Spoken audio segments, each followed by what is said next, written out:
logic doon is kapatid mo yan, bakit ka nilaglag? Sasabihin ng ibang tao, ang sama naman ni Amy, nilaglag yung kapatid.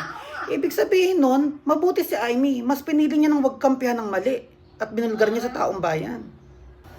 Kung ang tingin ng mga tao kay Amy masama kasi nilaglag niya yung kapatid niya, ibig sabihin, mas mabuti si Amy kasi pinili niyang kalimutan yung kapatid niya para mapabuti yung bansa kasi alam niyang hindi na maganda. Mas mabuti si Amy. Mas hindi masama si Amy. Hindi siya makasarili. Kahit madungisan na yung name nila, wala na siyang pakialam. Basta ang mangyari, mawala na si BBM sa pagkapangulo. Kasi nga nakita niya ng bagsak na ekonomiya. Mabuti si Amy. Nagsalita siya nga, ano daw, Amy? Oh. Sinabi niya yung kapatid daw niya, adik? Oo, ito to naman. Eh, bakit binurot kasi sa bumot to? Wala na siyang magawa eh kung paano niyang papababa yung kapatid niya eh. Nire-request niya na sa kapatid niya na bumaba na siya. Oh. Bakit pinababa niya? Dahil ang bansa, bagsak na. Tama rin ginawa ni Amy. Imaginein mo, masama si Amy sa bansa, isa si Amy sa pangit na namumuno. Dapat kinampihan niya yung kapatid niya. Pero hindi niya Dapat kinampihan. lumapit siya sa kapatid niya, humingi siya ng tulong para makakurakot din. Pero bakit siya tumagilid? Kasi ayaw niya na nakikita niya na. Mali. Mas gusto niya na mawala si BBM sa pagka-presidente. Ibig sabihin nun, matinong si Amy kasi mas pinili niya yung tao na malaman yun. Binulgar niya yun kahit dungis ng pangalan ng pamilya nila yun. Diba? Mas okay si Amy. Problema lang kay Marcos, sinira niya yung pangalan ng pamilya. Kaya nga. Tiga mo pag may nagsasalita sa mga BBM, sa mga Marcos, kinakasuhan nila kagad, diba? Bakit si Amy hindi nila kasuhan? Hindi nila kinasuhan. Kasi totoo. Oo, tsaka si Amy yun. Tsaka ang logic doon is kapatid mo yan, bakit ka nilaglag? Sasabihin ng ibang tao, ang sama naman ni Amy, nilaglag yung kapatid. Ibig sabihin nun, mabuti si Amy, mas pinili niya ng wag kampihan ng mali at binulgar niya sa taong bayan. Kung ang tingin ng mga tao kay Amy masama kasi nilaglag niya yung kapatid niya, ibig sabihin, mas mabuti si Amy kasi pinili niyang kalimutan yung kapatid niya para mapabuti yung bansa kasi alam niyang hindi na maganda. Mas mabuti si Amy. Mas hindi masama si Amy.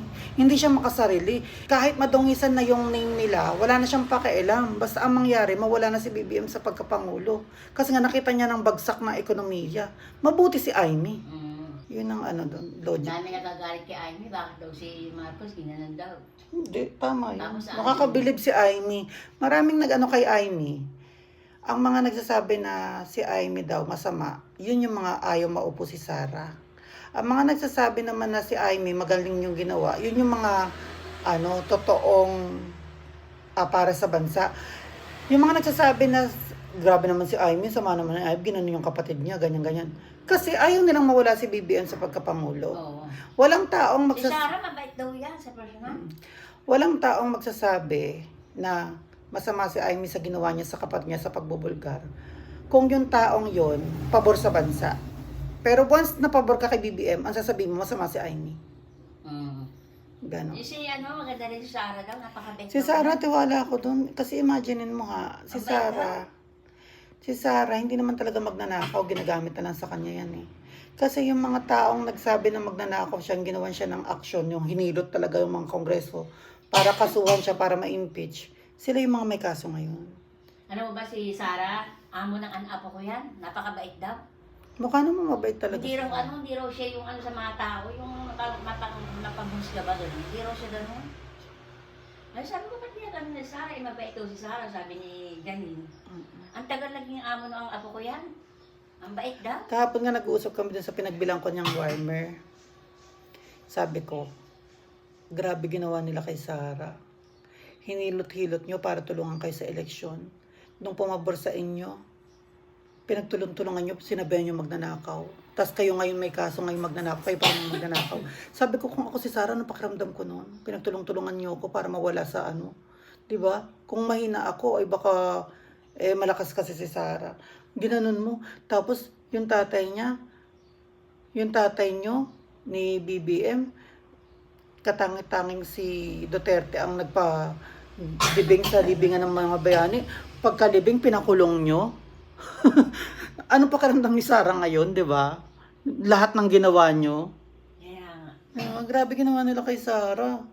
grabe talaga. Awa si Sarah. Mabait daw yan. Mukha nung mabait si Sarah. Tapos, Kahapon nag-usap kami ni Marlon. Sabi ko, si Sarah nung kinakampanya niya si BBM, yagyag sa pangangampanya Sarah, pagod na pagod. Si Sarah hirap na hirap magtagalog. Yung sabi ko, tanginan to mga to, nung ginawa ng issue si Sarah, lahat ng mga karamihan sa Kongreso, mga administrasyon, pati yung yung kina Rizon Tiberos, grupo nila, mga akbayan, dahil sa ginawa nila kay Sarah, ngayon pag mapapanood mo si Sarah, straight na magtagalog. Ang ganda na.